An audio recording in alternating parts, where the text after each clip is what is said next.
본 방송에서 제공하는 투자 정보는 투자 판단에 대한 조언입니다. 방송에서 제공하는 주식의 가치, 가격 상승 및 하락에 대해서는 방송사에서 보장하지 않습니다. 실시간 정보 브리핑입니다. 엔달러 환율 154엔 돌파, 엔화 가치 34년 만에 최저. 중동 위기와 미국 소비 호조의 달러가 강세를 보이면서 엔화 가치가 34년 만에 최저로 떨어졌습니다. 일본 당국이 엔화 방어를 위해 개입할지 관심이 쏠립니다. 블룸버그 등 외신에 따르면 현지 시간 15일 외환 시장에서 엔달러 환율은 장중 한때 0.7% 넘게 오르며 154.46엔까지 급등했습니다. 엔화가 달러를 상대로 그만큼 가치가 떨어졌다는 의미입니다. 한국 시간 16일 오전 5시 30분 기준 154.24엔을 가리키고 있습니다. 밸류업 PBR 공시 불발되나 재계 소송 리스크 우려. 기업들이 올 하반기부터 시행되는 밸류업 프로그램의 일환으로 목표 PBR을 공시하는 것에 대해 사실상 불가능하다는 입장을 드러냈습니다. 목표 PBR을 공시한 후 달성하지 못했을 때 불성실 공시 법인 지정 및 투자자들로부터 피소당할 가능성이 있다는 우려 때문입니다. 한국거래소는 PBR 등 각종 투자 지표 대신에 성장 전략 등 정성적 지표를 공시해도 된다는 입장이지만 구체적 밸류업 프로그램에 대한 기대를 낮춰야 한다는 지적이 나옵니다.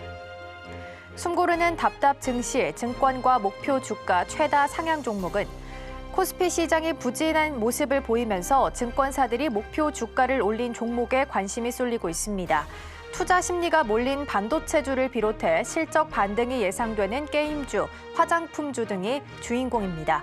15일 금융투자업계에 따르면 최근 한 달간 증권사가 해당 종목의 목표 주가를 상향 조정한 보고서는 모두 309건으로 집계됐습니다. 같은 기간 목표 주가를 하향 조정한 보고서의 2배가 넘습니다.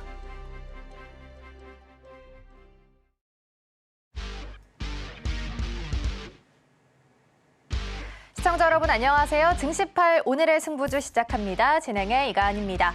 어제 뉴욕 증시는 3대 지수 모두 다 하락하면서 마무리했습니다. 소매 판매 지표가 발표가 됐는데요. 0.7 정도로 나왔습니다.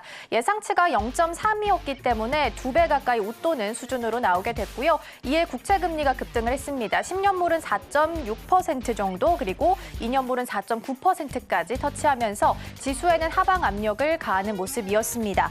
어제 우리 시장은 중동 리스크를 안고 하락 마감했습니다. 장 초반보다는 낙폭을 좀 많이 만회하는 모습을 보이긴 했지만 그래도 파란불을 켜면서 마무리했고요. 여전히 문제가 되는 부분은 환율이 있습니다. 정부와 한은이 비상회의를 좀 열면서 대책을 강구하겠다라는 이야기가 나오긴 했지만 어떻게 흘러가게 될지 그리고 이 사이에서 어떤 대응 전략을 세워가게 될지는 함께 체크해 보셔야 될 것 같습니다. 자, 그럼 증시8 오늘의 승부주 힘차게 출발해 보도록 하겠습니다.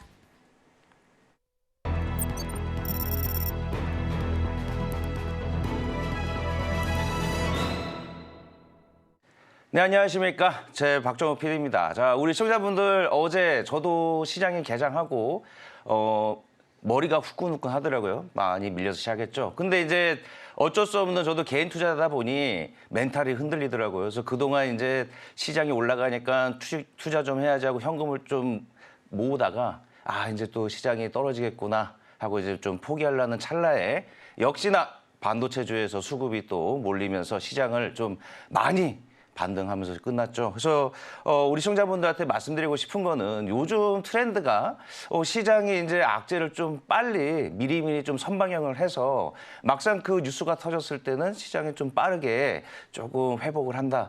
그래서 제 생각인데 우리 시장이 펀더멘탈만큼은 탄탄한 거 아닌가 싶습니다. 그래서 우리 시청자분들 걱정하지 마시고 8시에 이제 승부주 보시면서 오늘 시장 화끈하게 또 시작을 해보도록 하겠습니다. 자, 그럼 오늘 2명의 전문가분이 어떠한 또 이슈를 선정하셨는지 화면을 한번 만나보시죠.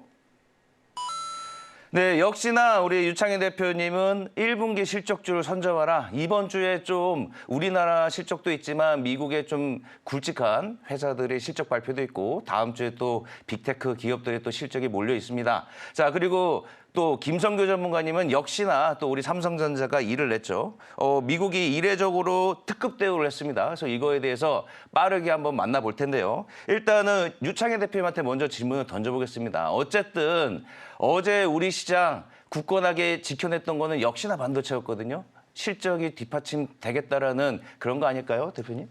그렇죠. 그러니까 뭐 시장 자체는 어저께 이제 저희가 지정한 리스크 관련해서 브리핑을 좀 해드렸는데 이게 좀 완화되는 어제 새벽 한 12시, 그러니까 밤 12시 정도까지만 하더라도 좀 완화되는 모습이었습니다. 그러다 보니까 우리나라 증시도 낙폭을 한 절반 정도 줄이면서 마감을 했고 뭐 미국 증시, 유럽 증시 상당히 좋은 출발을 했었죠. 근데 이제 약간 지정한 리스크가 좀 확대가 되면서 투자 심리가 어떻게 될지 모르겠지만 조금 좋지 못할 것 같다 생각을 좀 하고 있고요.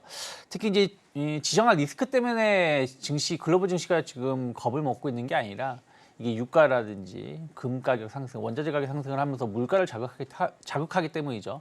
어저께 같은 경우 차트를 좀 보신다면 금 같은 경우도 아침 미국 시장 기준으로 한 개장하고 나서는 하락을 했다가 약간 이스라엘 보복한다라는 얘기가 나오면서 다시 강세로 전환이 됐고요. 유가 같은 경우도 마찬가지입니다. 유가도 안정적인 흐름을 보여주다가 다시 상승으로 좀 반전되는 모습을 보여준 것들이 결국에는 전쟁이 물가를 자극한다는 부분들 이런 것들이 투심을 좀 약하게 만들고 있다 생각을 좀 하고 있어요.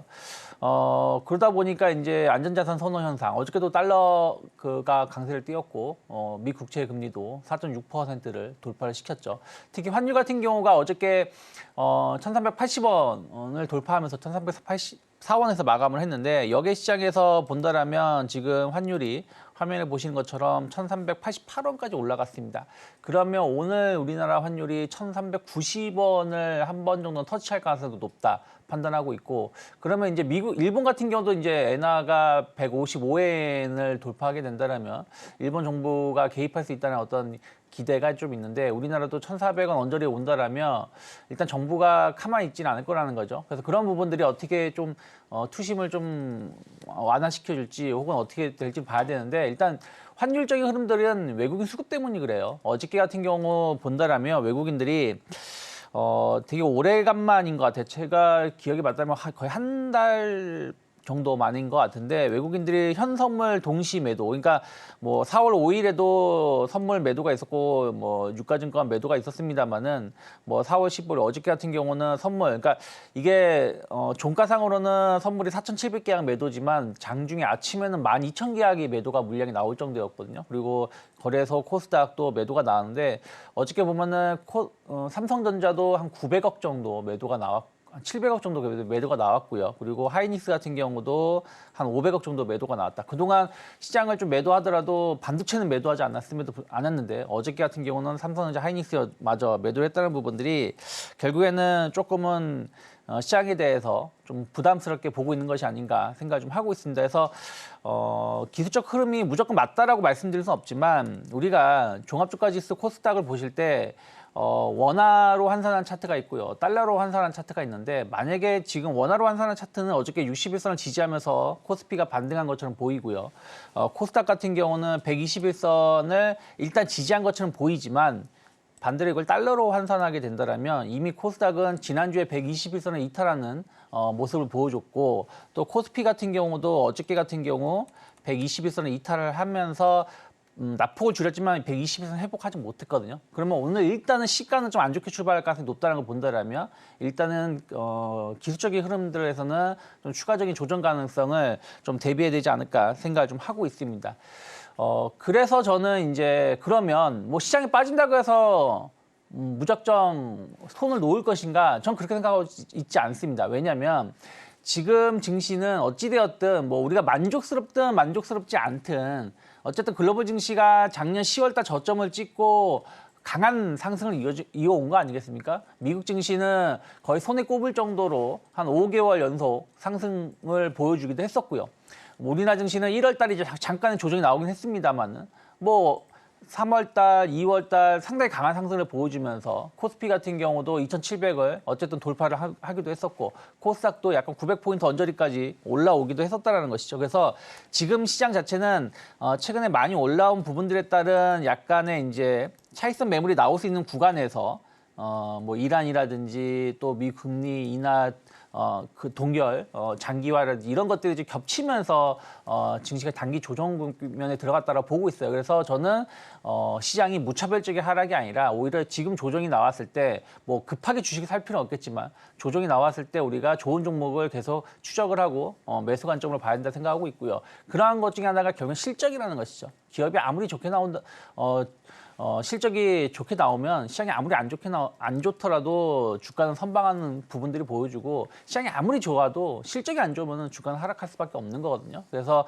최근에 본다라면 외국인들 같은 경우 좀 실적이 그러니까 시장이 좀 안 좋더라고 하더라도 1분기 실적 관련된 종목분들 기대감이 좀 있는 기업들은 최근에도 좀 매수가 좀 선별적으로 좀 들어오는 것이 확인되고 있습니다. 그래서 뭐 한국전력이라든지 뭐 SK하이닉스 아까 말씀드렸고요. 그리고 뭐 조선주들, 삼성중공업 같은 기업들, 뭐 현대차, 기아 같은 경우, 특히 어저께 같은 경우는 현대기아, 특히 기아가 상당히 좋은 주가 흐름을 보여준 것들이 그러한 이유가 아닌가 생각을 좀 하고 있고요.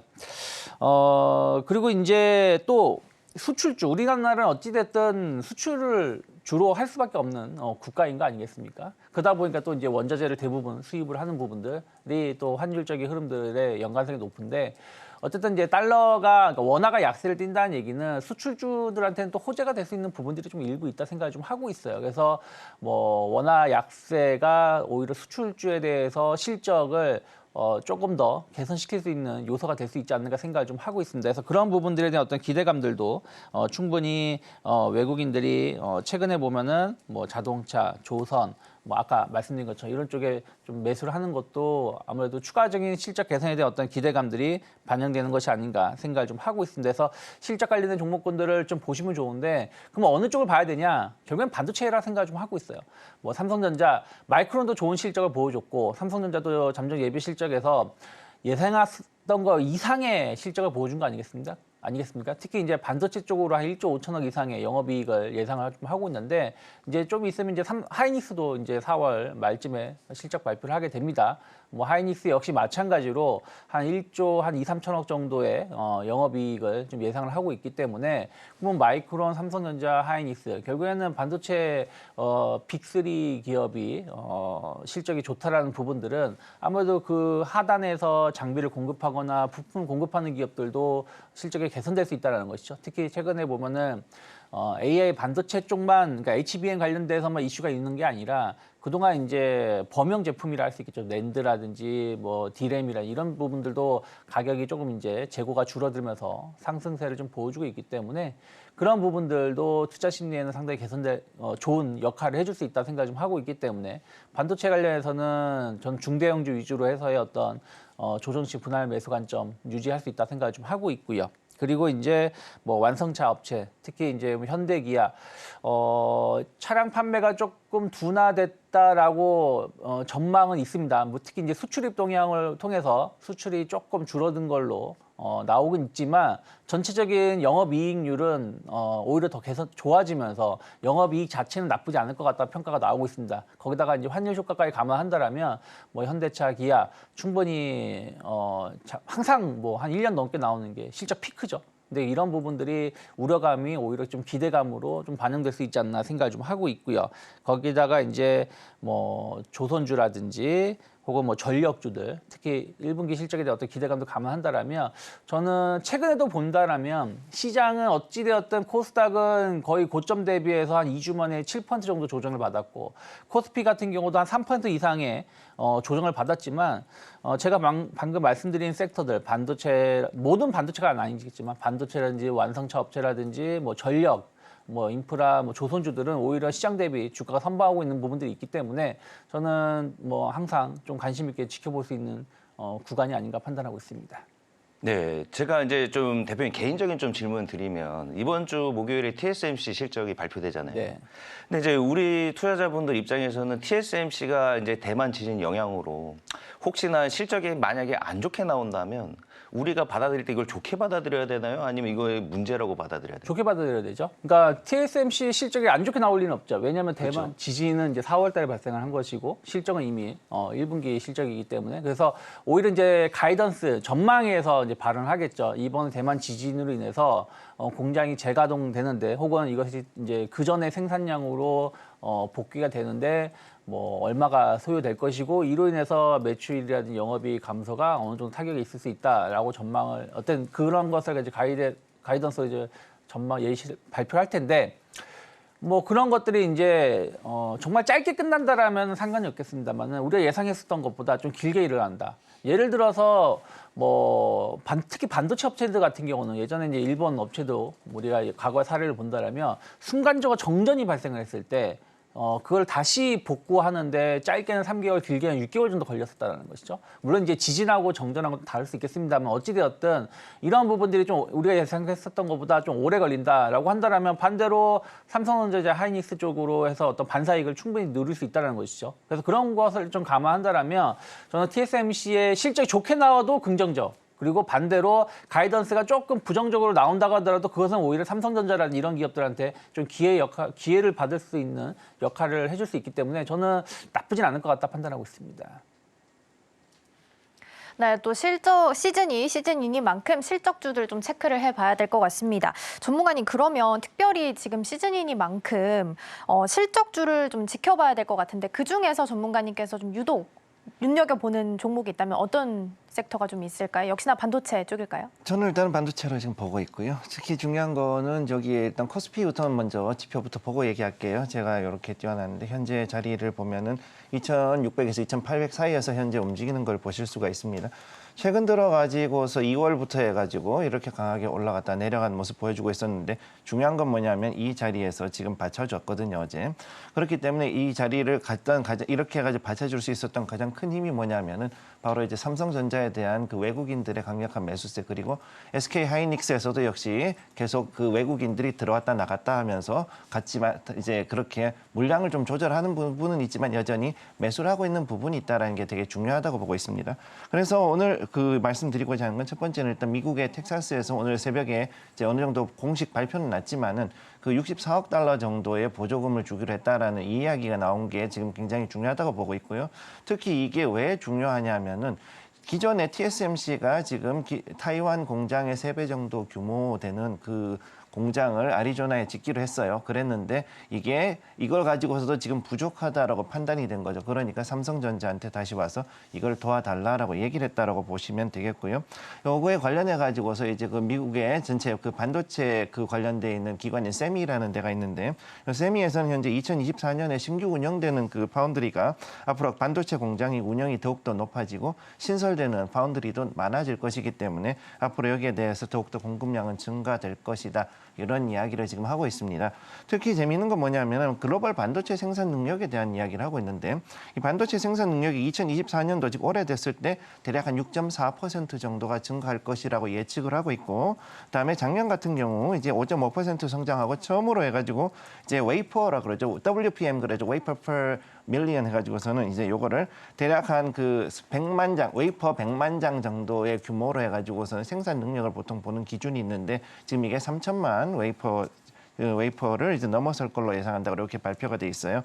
그래서 여기에 대해서 지금 보면은 요 가동 개시하는 신규 공장들에 대한 이야기들이 지금 나오고 있습니다. 그래서 이번에 보시게 되면은 최근 들어가 2022년도에 비했을 때는 2023년도는 오히려 조금 더 줄어드는 부분이 있지만은 앞으로 여기서는 좀 더 크게 늘어날 수 있다. 특히 2024년이 되면은 여기에서 이제 많은 분들이 좀 좋아하시는 부분이 뭐냐면은 이때 3분기를 기점으로 해가지고서 그 반도체도 그렇지만 2차 전지도 폐배터리 공장들이 이때부터 일제히 그 가동이 됩니다. 그렇기 때문에 이 부분에 대한 것들을 상당히 좀 좋아하시는 부분들이 있어요, 사람들이. 그래서 여기서 보면은 이제 한국 같은 경우는 지금 현재 타이완하고 해가지고서 이 두 개의 공장, 두 나라가 미국에 이제 생산 공장들을 짓게 되는 게 특히 중요한 건데.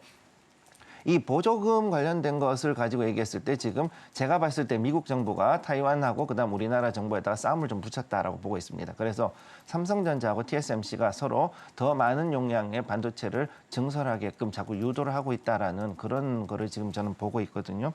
그래서 이런 부분으로 봤을 때 전체적인 점유율로 봤을 때는요. 여전히 타이완이 좀 높지만은 전체적인 10나노 이상의 모든 반도체들을 다 포함해서 즉 최고급부터 해가지고서는 일반적인 그 상용의 그런 것들까지 다 합쳤을 때 보면은요.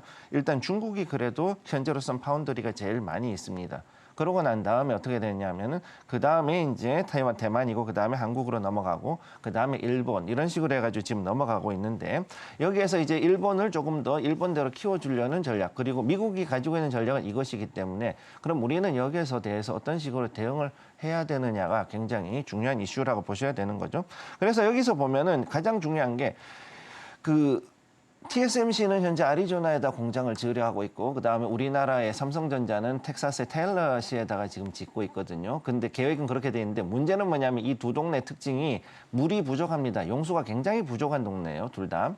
그렇기 때문에 여기에서 과연 이 물들을 어디서 어떻게 가져올 것이냐. 자, 아리조나 같으면은 제가 봤을 때 거기에서 인프라 사업을 다시금 할 수밖에 없고요. 그렇게 했다 그러면은 그 근처에 있는 콜로라도 강에서 끌어와야 됩니다, 사실. 그렇게 하려고 그러면 그것도 굉장히 큰 SOC 사업이 될 거고요. 거기에 맞춰 가지고서 아마 또 다른 이제 예산이라든가 이런 부분에 대한 것들이 TSMC가 부담을 할 것인지 아니면 미국 정부가 또 얼마 정도 해줄 것인지 이런 거에 대한 이야기들이 또 논의가 될 것이고 텍사스에 있는 삼성전자의 테일러시 공장 같은 경우도 역시 현재 텍사스가 굉장히 건조한 지역이고 물이 부족하기 때문에 이 부분에 대해 가지고 과연 지하수를 개발하든가 아니면 또 다른 방법을 통해서 아니면 어떤 운하, 즉 그 근처에 있는 미시시피 라인을 가지고서 그 강에 있는 강물을 끌어와서 할 것인가 아니면 여러 가지 방법을 통해 가지고서 결국은 용수를 해결하는 것이 가장 큰 문제라고 보시면 되겠습니다.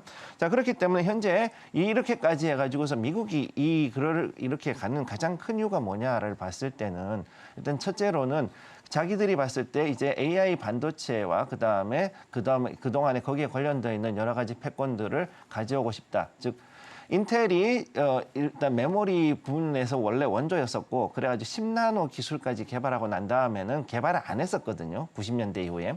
그래놓고 나서 그 다음에 우리나라 쪽, 일본 쪽으로 넘어오면서 이 기술들이 지금 현재 2나노 공정까지 내려가서 이제는 인텔도 정신을 차리고선 우리 1.4나노 공정까지 가겠다라고 지금 이렇게 발표를 해놓은 상태다 보니까 앞으로 여기에 관해 가지고 굉장히 많은 인력이라든가 물자라든가 아니면은 각종 기술들에 대해 가지고서 미국으로의 유입을 굉장히 유도하는 정책들이 나올 수 있다라는 거죠.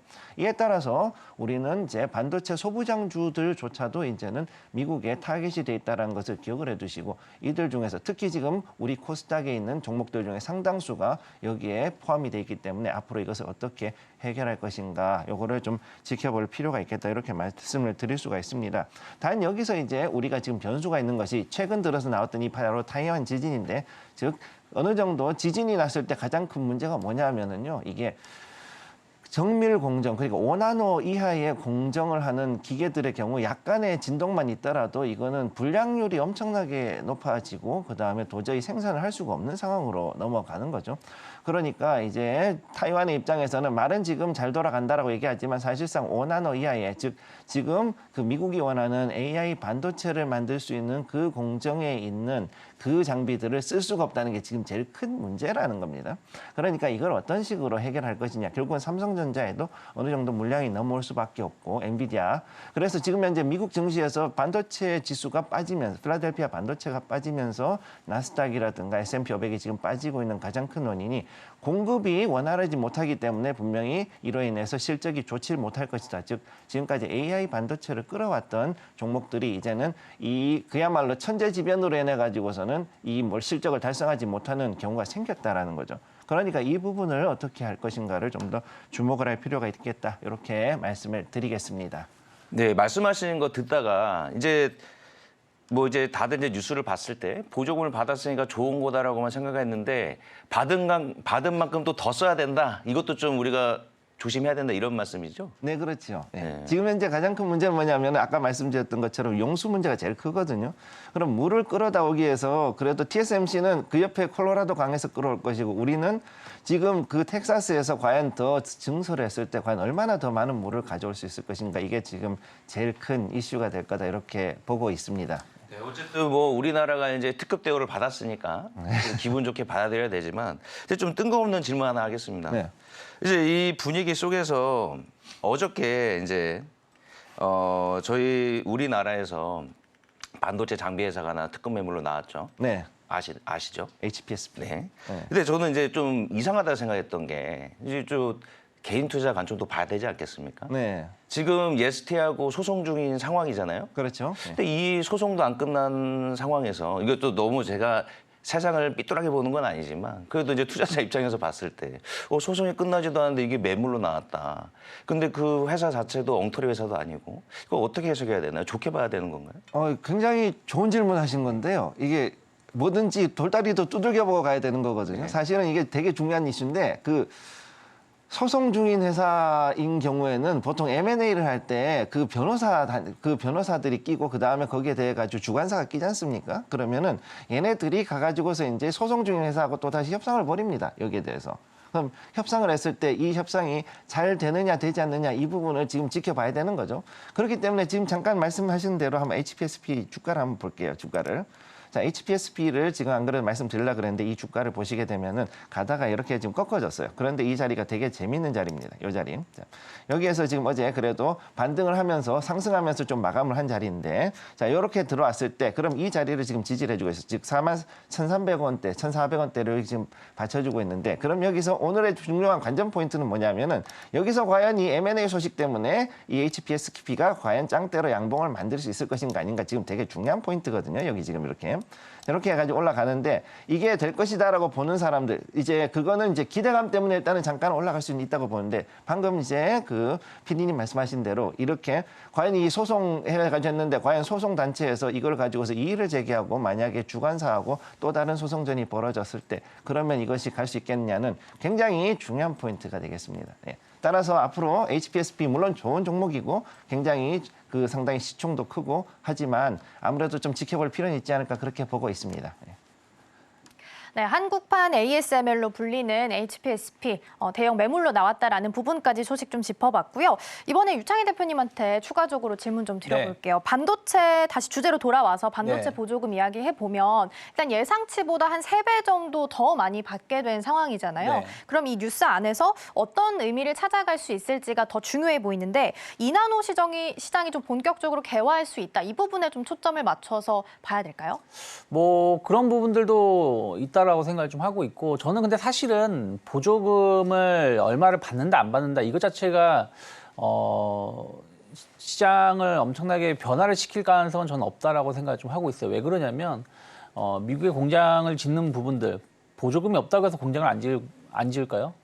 지금 미국에서 공장을 안 짓게 된다면 수출이라든지 그 주요 기업들한테 공급을 못하기 때문에 어차피 울며 겨자 먹기로 지어야 되는데 거기서 이제 어쨌든 미국이 우리가 생각했었던 것보다 그러니까 더 적게 나올 수 있었던 부분들이 오히려 더 많이 나오는 부분들 이런 것들이 발표가 되면서 좀 투자 심리가 개선되는 것뿐이라고 저는 생각을 좀 하고 있어요. 그래서 전체적인 반도체 시장 이 플랜에 대해서 변화가 나오진 않을 거라 생각을 좀 하고 있고 어쨌든 투자가 확정된다는 부분들 그리고 우리가 예상했었던 것보다 더 많은 투자가 이루어진다는 부분들 그런 것은 결국에는 미국도 지금 급하다는 거 아니겠습니까?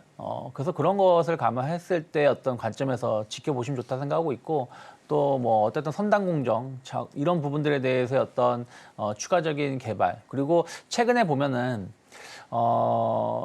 완벽히 변하는 건 아니지만은 작년부터 한 올 초까지는 본다라면 약간 후공정 관련된 기업들이 주가 흐름이 좋았다라면 최근 들어서는 약간 전공정 관련된 기업들도 주가 흐름이 나쁘지 않거든요. 뭐 대표적으로 PSK 같은 기업이죠. PSK 홀딩스는 약간 후공정 관련된 사업을 하고 있고 PSK는 전공정 사업을 좀 하고 있는데 그동안 이제 전공정보다 후공정에 집중했었던 부분들이 이제 어쨌든 투자가 이루어지고 본격적으로 이제 공장이 짓게 된다라면 전공정에 대한 어떤 관심도도 높아질 수 있다는 부분들이 인식이 좀 있기 때문에 만약에 이제 반도체 관련된 기업을 보신다라면 혹은 장비주라든지 이런 걸 보신다라면 후공정도 좋지만 전공정에서도 조금 그동안 좀 이제 주가가 못 움직였었던 기업들 한번 주목해 볼 수 있는 시점이 아닌가 판단하고 있습니다. 네, 이어서 그러면 관련주까지 좀 살펴보면 좋을 것 같아요. 말씀해 주신 것처럼 일단 공장을 지으면 그 안에 장비를 먼저 깔아야 되는 상황이잖아요. 가장 먼저 움직이는 쪽으로 그럼 장비를 먼저 바라봐야 될까요? 네, 뭐 장비 쪽을 좀 보시면 좋은데 일단 대표적으로 전 하나 머티리얼즈 같은 기업을 좀 관심 있게 좀 보고 있어요. 특히 하나 머티리얼즈를 왜 관심 있게 봐야 되냐면은 하나 머티리얼즈의 14% 정도 지분을 갖고 있는 기업이 도쿄 일렉트론입니다.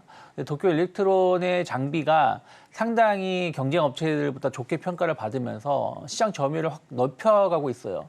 하이닉스 쪽 같은 경우는 거의 50% 이상의 장비를 공급을 좀 하고 있고요. 그러니까 전체 하이닉스 사용하는 거에 삼성전자 같은 경우는 30% 정도, 도쿄 일렉트론이 한 30% 정도 점유율을 차지하고 있기 때문에 하나 머티리얼즈의 부품이 도쿄 일렉트론에 더 많이 들어갈 수 있지 않을까 생각을 좀 하고 있어요. 그래서 그런 것도 시각 장비라든지 이런 부분들을 관련해서 본다라면 하나 머티리얼즈의 어떤 실적 개선에 대한 어떤 기대감들 충분히 기대해 볼 수 있지 않을까 생각을 좀 하고 있고요. 주가도 최근에 보면은 3월 중순부터 상당히 좋은 주가 상승세를 좀 보여주고 있어요. 그래서 저는 최근에 한 2주 정도 시장이 조금 이제 조정이 나오다 보니까 주가가 약간 기간 조정이 나왔던 부분들. 그래서 뭐 당장 급하게 강하게 올라간다는 뜻이 아니라 오히려 시장이 좀 안정화 된다라면 이런 기업들이 상당히 치고 나갈 수 있다 생각을 좀 하고 있고요. 또 뭐 하나 머티리얼즈의 대주주를 할 수 있죠. 하나 마이크론 역시 마찬가지로 전 계속해서 주목해 볼 만하다 생각하고 있고요. 그리고 좀 본다면 아까 말씀드린 대로 PSK 같은 경우 계속 어저께 같은 경우도 신고가 행진 종가상 신고가를 보여줬는데 아까 말씀드린 대로 후공정 쪽에서 약간 전공정에 대한 어떤 관심도가 좀 높아진다라면 충분히 수혜를 입을 수 있다. PR 스트릿 관련해서는 뭐 압도적인 시장 점유율을 차지하고 있는 거 아니겠습니까? 전 세계적으로. 그래서 그런 부분들이 기대감으로 주가에 혹은 실적에 대해서 개선에 대한 어떤 기대감들 있다 생각을 좀 하고 있고요. 그리고 이제 ISC 같은 경우도 어쨌든 소켓 관련해 가지고 지금 이제 반도체는 뭐 AI 반도체도 있습니다만은 일반 반도체 시장도 계속 커지고 있는 부분들이 좀 있습니다. 그래서 소켓 관련해서 상당히 좀 굵직굵직한 기업들하고 ISC가 북미 기업들하고 어떤 계약을 맺고 있는 부분들이 있기 때문에 그런 거에 대한 어떤 관심도 충분히 가져갈 수 있지 않을까 판단을 좀 하고 있습니다. 네, 그 유창희 대표님이 이제 아까 실적주 얘기하시면서 완성차도 얘기하셨는데 그거 제가 좀 궁금한 것도 여쭤보겠습니다. 그 완성차에서 일단 현대 기아차도 한동안 이제 친환경차인 이제 전기차 쪽으로 올인을 했었고 이제 우리는 더 이상 내연기관을 만들지 않겠다고 선언을 했었어요. 근데 이제 오늘 좀 가슴 아픈 뉴스지만 테슬라에서 이제 전 세계 직원들에서 10% 감원을 하겠다. 결국에는 전기차가 많이 안 팔려서 이런 효과가 나오는데 이 시그널이 현대차에는 조금 타격은 없을까요? 저는 타격은 전혀 없다 생각 좀 하고 있어요. 왜 그러냐면 테슬라는 그야말로 단일 모델밖에 없는 거잖아요. 전기차밖에 없는 거죠. 그러니까 지금 근데 현대기아는 다른 점은 뭐냐면 내연기관 차량도 있고요. 하이브리드 차량도 있고 전기차도 있다는 것이죠. 그리고 현대기아가 전기차 시장을 선점하기 위해서 전기차에 대해서 엄청난 투자를 하고 있는 건 맞습니다만은 전체 매출에서 보면 전기차가 차지하는 게 10% 정도밖에 안 돼요. 10%는 안 될 겁니다. 그렇기 때문에 테슬라의 주가 하락 혹은 테슬라의 전기차 판매가 둔화되면서 대규모 감원을 하는 부분들은 테슬라의 문제인 것이지 현대기아의 동시적인 문제는 아니라는 것이죠. 오히려 최근에 본 뉴스, 제가 2주 정도, 일주일인가 2주 정도 된 걸로 기억하는데 내연기관, 그러니까 엔진 사업 부분을 다시 인력을 충원한다라는 현대기아가 얘기가 돌았거든요. 그 얘기는 무슨 얘기냐면 일단은 지금 전기차 시장이 약간 둔화된다라면 원래 잘하고 있었던 내연기관 차량 혹은 하이브리드 차량 쪽을 해가지고 조금 더 역량을 집중시키겠다라는 것이죠. 시킬 수 있다라는 것이죠. 그래서 그런 것을 감안한다라면 현대기아의 차량 판매가 급감하지는 않는다. 오히려 대체제가 되는 차량들이 있기 때문에 실적에는 큰 영향은 없을 거라 생각하고 있고 그러다 보니까 아까도 말씀드렸습니다만은 1분기 가이던스 예상하는 걸 본다라면 기아 같은 경우는 영업이익이 좀 줄어들 것으로 평가하고 있지만 영업이 줄어든다는 게 뭐 엄청 줄어드는 게 아니라 정말 소폭 줄어드는 것이고 전체 매출이라든지 영업이익 이런 부분들은 큰 문제가 없다라는 것이죠. 그리고 오히려 또 현대기아 같은 경우는 뭐 SUV라든지 뭐 특히 현대는 제네시스 약간 수익성 높은 차량들의 판매 비중이 높기 때문에 그런 것들도 저는 실적에는 뭐 부정적이지 않다 생각 좀 하고 있어요. 그래서 최근에 주가 흐름을 본다라면 기아 같은 경우도 일단은 지난 4월 초 저점을 찍어주고 한 10% 이상 주가가 상승을 해왔고요. 그리고 현대차 같은 경우도 마찬가지입니다. 4월 한 3일 정도 저점을 찍어주고 다시 한번 지난 2, 3월 정도의 그 가격대까지 좀 반등을 준 것을 본다라면 오히려 코스피 시장은 오히려 4월 3일, 4일부터 본격적인 하락을 했었던 거와 정반대 흐름을 좀 보여주고 있기 때문에 저는 약간의 이제 부침 현상은 있을 수 있어요. 여기서 뭐 바로 고점을 돌파시키고 올라간다라고 말씀은 못 드리지만 시장 조정이 끝나고 나서 시장이 반응을 한다라면 충분히 현대기아 쌀 때 좀 분할로 매수해 볼 수 있는 위치가 아닌가 생각을 좀 하고 있고요. 그리고 이제 타이어주들 특히 이제 우리가 전기차 시장이 둔화된다고는 하고 있지만 판매가 안 되는 게 아니거든요. 그리고 의외로 작년 같은 경우도 그러니까 성장이 둔화되는 것이지 전체 판매량은 매년 늘어나고 있습니다. 그래서 그런 부분들 본다라면 타이어 같은 경우 전기차가 상당히 무겁지 않습니까? 무겁기 때문에 좀 더 좋은 타이어를 써야 되고 그러다 보니까 타이어 업체들에 대한 어떤 매출 개선이 좀 기대가 되고 있는 부분들이 좀 있어요. 그래서 최근에 보면은 뭐 금호 타이어 같은 경우도 주가가 상당히 좀 의미 있는 상승을 좀 보여준 걸 본다라면 조금 관심 있게 볼 수 있는 위치가 아닌가 생각을 좀 하고 있고요. 그리고 또 이제 실적 기대주들 아까 이제 조선주 말씀드렸는데 뭐 조선 3사 올해 수주 목표치를 거의 1분기 때 90% 정도 이상 8, 90% 정도 달성을 했다라고 하고 있지 않습니까? 그래서 원래는 뭐 올해 작년부터 이제 말을 한 게 조선사들이 이제 저가 수주 안 하겠다. 정상적으로 가격 받겠다고 해서 수주가 줄어들 것이라고 전망을 했고 회사들도 그렇게 평가를 했는데 오히려 줄어들지 않고 있다는 것이죠. 그런 것을 감안한다라면 뭐 삼성중공업 같은 경우 지난 여름이죠. 작년 여름 8월 달 이 가격대까지 가격을 상승을 하고 나서 최근에 한 달 가까이 기간 조정을 준 것을 본다라면 충분히 추가적인 상승 가능성 열어놓을 수 있다 생각을 좀 하고 있고요.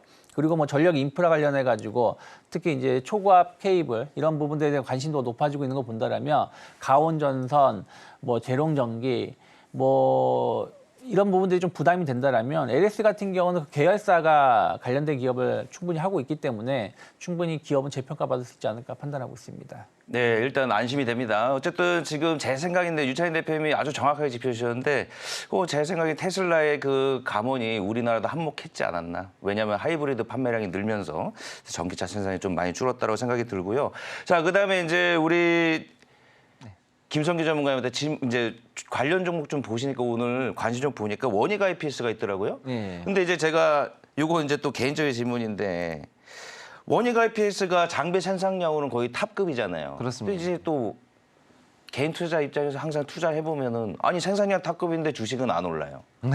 주성엔지니어링이 막 올라가는데 왜 이러는 거예요? 원익 IPS. 아무래도 이제 가장 큰 이유는 그 여기에 대해 가지고서 지금 개인들이 많이 가셨어요. 개인 투자자님들이 그걸 너무 잘 알고 계시니까 요즘은 정보가 되게 많지 않습니까? 그러니까 이렇게 했는데 그러면은 여기에서 이렇게 갔을 때 이게 생각보다 움직일 수가 없는 상황이라고 보시면 되는 거죠. 자, 이 원익 IPS 같은 경우 어제 같은 경우 그래도 되게 재미있었던 게 뭐냐면은 그렇게 낙폭을 나왔던 게 다시 아래 꼬리를 주면서 길게 당겨 올렸지 않습니까? 그렇게 하는 걸 봤을 때는요. 지금 여기에서 물량을 다시금 짚고서 올라가려고 하는 그런 모습이 나오고 있다라고 보시면 됩니다. 여기 차트 잠깐 한번 볼게요.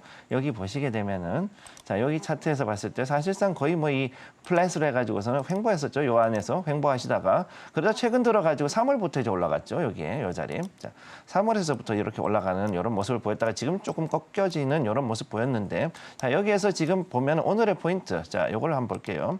자, 여기서 요 자리, 요거 다 지우고 한번 다시 한번 보겠습니다. 요 자리. 어제 그렇게 해가지고 낙폭이 크게 나오고 중동발 이슈로 해가지고 떨어졌었는데 보면은 이렇게 땡겨 올렸잖아요. 여기 요 자리.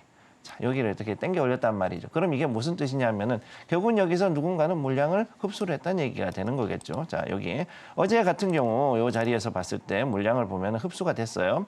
그러니까 여기에서 대략 한 65만 주 정도가 지금 그렇게 이제 거래가 됐는데 이 자리에서 많은 분들이 이제 놀라셨을 겁니다. 더 떨어지지 않을까. 즉, 이 개인들께서 어떻게 하셨냐면 이렇게 잘 올라가고 있는 이 자리에서 대부분 사셨어요. 이 자리에서 3월부터 해가지고 올라가는 이 자리에서 사셨기 때문에 더 가지 않을까 하고 하셨다가 여기서 이제 꺾어지니까 좀 놀라셨는데 놀라실 필요는 없고요. 여기서 좀 더 들고 가시면 나쁘지 않은 결과가 나오지 않을까 일단 그렇게 보고 있습니다. 네. 네, 김성규 전문가님과 함께 원익 IPS 그리고 관련주들까지 함께 좀 체크를 해봤습니다. 자, 그럼 오늘 가장 중요한 승부주 만나러 함께 가보시죠.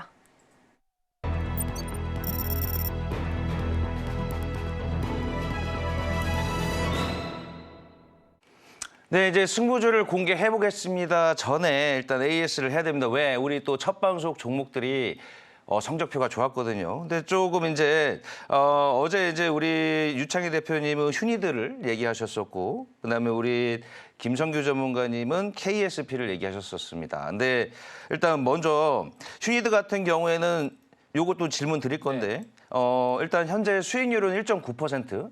이게 당일 수익률입니다. 오전에 제한드리고 오후에 수익률을 저희가 이제 항상 공개를 하는데요. 자, 이제 그다음에 이제 우리 김성규 전문가님 같은 경우에는 9.16%. 와우. 네. 하루의 성적표가 상당히 좋습니다. 근데 이렇게 봤을 때는 유창희 대표님이 지금 수익률을 좀 저조해 보이는 게 아닙니다. 제가 일단 질문 드릴게 이 휴니드가 문제가 아니고 어제 제가 좀 이상했거든요. 네. 방산주가 장 마감쯤 돼갖고 전체가 다 밀렸거든요. 다 밀렸죠. 이유가 뭘까요?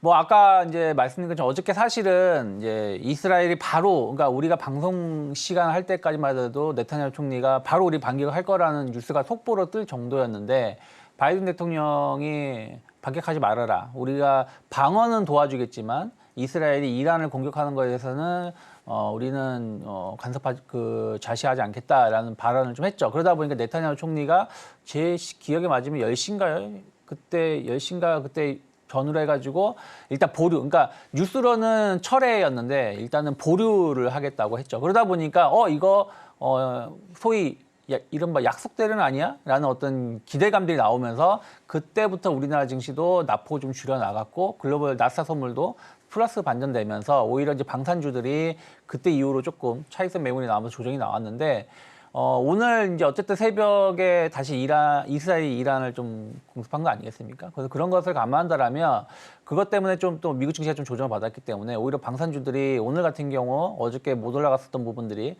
뭐 비록 전쟁 때문에 올라가는 게 좀 마음 아프긴 하지만 충분히 좀 기회가 될 수 있지 않을까 생각하고 있습니다.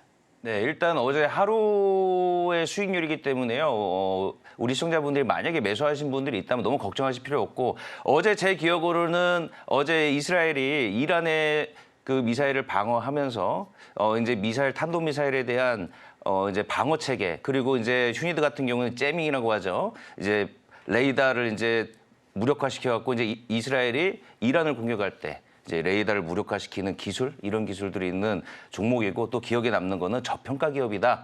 방위 산업에서 이 정도의 저평가는 없다. 저 시청자분들 너무 걱정하실 필요 없고요. 자, 그다음에 우리 김성규 전문가님, 역시 하이브리드가 대세인가요? 자동차도 하이브리드, 주식도 하이브리드. 일단 하이브리드이기도 한데 중요한 거는 이 KSP 같은 경우에는 그래도 이제 앞으로 더 나갈 수 있는 분야들이 있다라고 봐야 되는 거죠. 즉 확장을 한다. 즉 방위 산업으로 확장을 한다 그랬을 때 거기에 대한 기대감을 가지고서 올라갔다라고 보시면 되고요. 그리고 제일 중요한 거는 여기에 이 여러 가지 기본적인 재료라든가 아니면 산업적으로 봤을 때 충분히 더 올라갈 수 있고 그다음에 매출도 되게 좋습니다. 매출과 영업이익이 굉장히 좋은 회사였기 때문에 이 정도 회사라면은 사실은 어떻게 보면은 지금까지 저평가돼 있던 회사라고 봐도 무방하거든요. 그렇기 때문에 이 회사라면 오히려 지금 올라가는 것들이 나쁘지 않을 것이다라고 봤고 특히 이렇게 올라가는 종목들 잠깐 이제 여기서 보시게 되면은요.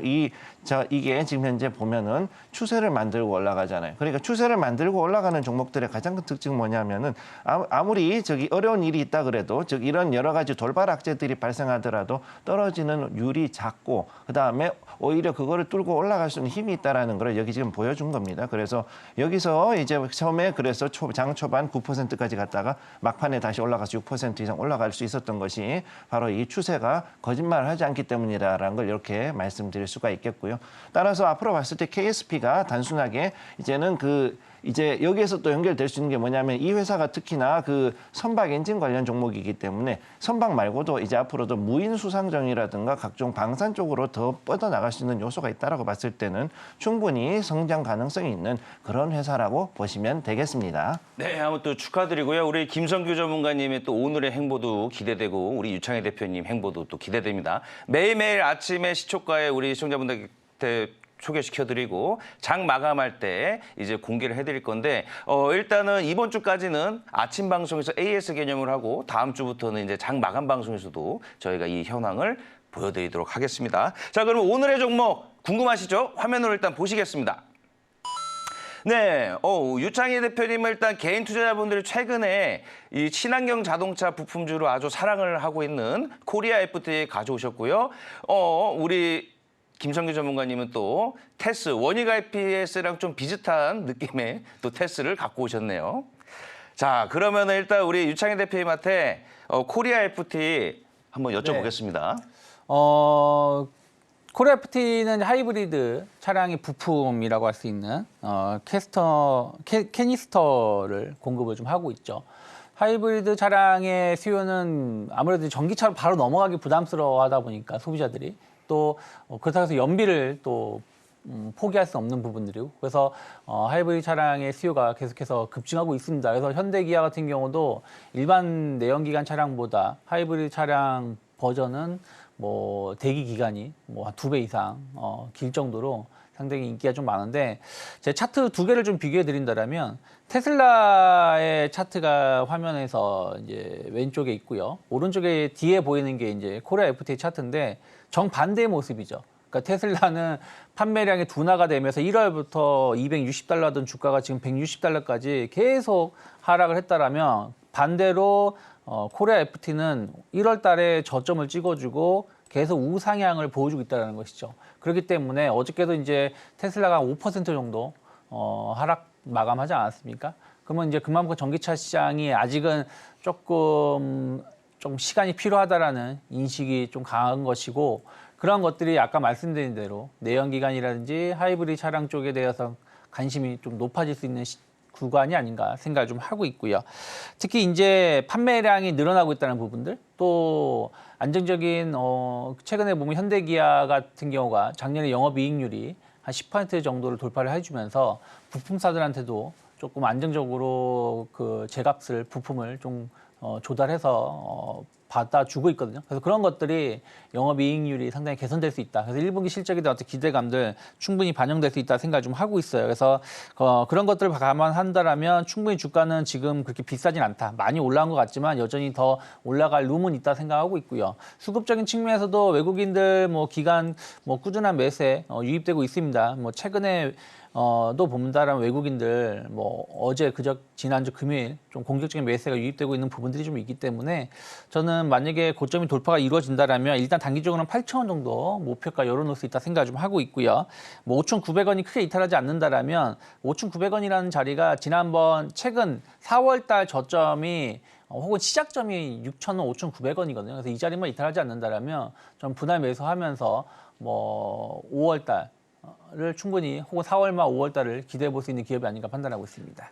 네, 대표님 일단은 지금 코리아 FT가 국내 유일하게 일단 캐니스퍼라는 네. 부품으로 이제 현대기아의 이제 지원을 많이 받으면서 이제 가서 아주 좋은 기업이라고 네. 알고 있는데 근데 이제 간단하게 제가 요 회사를 조금 보니까 시용 잔고 비율이 조금 높은 편이더라고요. 네. 상위 한 8.7%대로 지금 있는데 이건 좀 부담이 없을까요? 저는 뭐 그런 거는 예를 들어서 주가가 뭐 급락을 한다든가 했을 때는 그런 것들이 부담이 될 수 있겠죠. 근데 주가가 이렇게 완만하게 좀 올라가고 있는 상황에서는 신용잔고가 조금 올라간다고 하더라도 그거 자체가 기업의 주가에 영향을 미칠 가능성은 제한적이지 않을까 판단하고 있습니다. 네, 이렇게 해서 첫 번째 승부주로 코리아 FT 만나봤습니다. 5,900원 선을 이탈하지 않는다면 분할 매수도 가능하다라는 조언해 주셨고요. 이어서 우리 김성규 전문가님이 준비해 주신 오늘의 승부주 만나보겠습니다. 어떤 종목일까요? 네, 오늘 가져온 종목은 테스 가져왔고요. 역시 반도체 장비 관련 종목입니다. 중요한 거는 최근 들어가지고서는 반도체 소부장들이 좀 복합 테마로 가고 있다. 특히 이제 그 디스플레이라든가 아니면은 그 밖에 다른 종목, 심지어는 2차 전지하고도 연결이 돼가지고 복합 테마로 가는 경우들이 종종 있는데 이 테스도 역시 이제 디스플레이, 특히 OLED 관련해 가지고서는 연결이 되어 있는 그런 종목이라서 상당히 괜찮은 종목입니다. 자, 그래서 최근 들어서 이게 삼성전자 HBM, 즉 고대형 메모리 관련해 가지고서 이제 TSV 장비를 미국의 텍사스에다가 납품하기로 했다. 그래서 196억 원 정도의 그 매출이 나왔다는 소식이 나오면서 굉장히 지금 강하게 올라갔던 그런 종목이라고 보실 수 있고요. 그래서 여기 보면은 반도체 전공정 장비 관련돼서 일단 가고 있고, 그다음 또 OLED 장비 이렇게 두 가지의 부분으로 해서 가고 있기 때문에 이게 지금 현재 전체 매출의 한 75% 5% 정도를 차지하고 있고 여기에 대한 AS가 보통 한 25%를 차지하고 있습니다. 그렇기 때문에 앞으로 봤을 때 이 부분에 대해서도 이제는 미국이라든가 다른 나라로 갔을 때 거기에 따른 상당히 더 큰 앞으로 AS 비율이 좀 더 높아지지 않을까라는 개인적인 좀 기대감도 좀 있고요. 그래서 여기 보면은 오늘은 그동안 해가지고 상당히 강하게 올라갔던 데다가 전체적인 분위기가 반도체가 지금 현재 미국도 그렇고 하락으로 조금 가고 있기 때문에 약간 떨어졌다가 올라가지 않을까라는 그런 생각을 좀 하고 있어요. 그렇기 때문에 만약에 더 올라가면 다행이겠지만 그렇지 못하다 그러면 보통 한 25,000원 선 정도까지 떨어질 수 있다고 보고 있어서 이 정도에서 한번 잡아서 여기 정도에서 떨어졌다가 잡는 그런 방식으로 제가 늘 말씀드렸던 그 테일런 기법 가지고서 잡아서 당겨 올리는 방식으로 해서 가시는 거를 저는 좀 추천을 드리고 싶고 그래도 여기서 이제 그 전에 어쩌면 아마 더 할 수도 있습니다. 아무튼 여기에서 잡을 수 있고 조금 더 위로도 잡을 수도 있다는 거 기억을 해두시고요. 이 자리에서 잡아가지고 당겨 올렸을 때 1차를 했을 때 일단 목표가는 개인적으로 한 33,000원까지는 좀 더 올라갈 수 있는 자리. 자, 그래서 여기서 보면은 대략 한 33,000원 이 정도죠. 여기까지는 충분히 올라갈 수 있는 자리라고 저는 일단 보고 있고 따라서 여기까지 일단은 충분히 좀 여유를 가지고 가셔야 됩니다. 개인적으로 물론 급등을 하고 있기 때문에 이번에는 오늘은 이제 어느 정도 시간이 지나고 나면 조금 더 급등할 수 있는 여지가 있다라는 걸 저는 보고 있고요. 그리고 만약에 손절을 해야 된다 그러면 23,000원대에서 손절을 해가지고서 여기 정도에서는 그냥 잘라주시고 여기에서 만약 더 밑으로 갔다 그러면 이 아래에서 이보다 더 밑에서 매수 포인트를 잡고 타격을 하시면 되겠습니다. 네, 오늘의 승부주 테스까지 함께 만나봤습니다. 두 가지 종목 코리아 FT 그리고 테스 추천해 주셨고요. 저희는 오늘 방송 핵심 내용 다시 한번 화면으로 정리하겠습니다. 네, 첫 번째로 유창희 대표님과 1분기 실적주를 선점하라라는 내용 짚어봤고요. 김성규 전문가님과 함께 삼성전자 미국 현지 공장 관련 수혜주 살펴봤습니다. 오늘의 승부주로 코리아 FT 그리고 테스 함께 추천해 주셨습니다.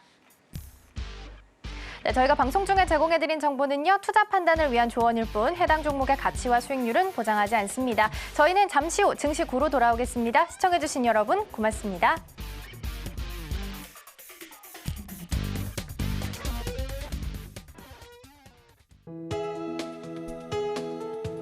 본 방송에서 제공하는 투자 정보는 투자 판단에 대한 조언입니다.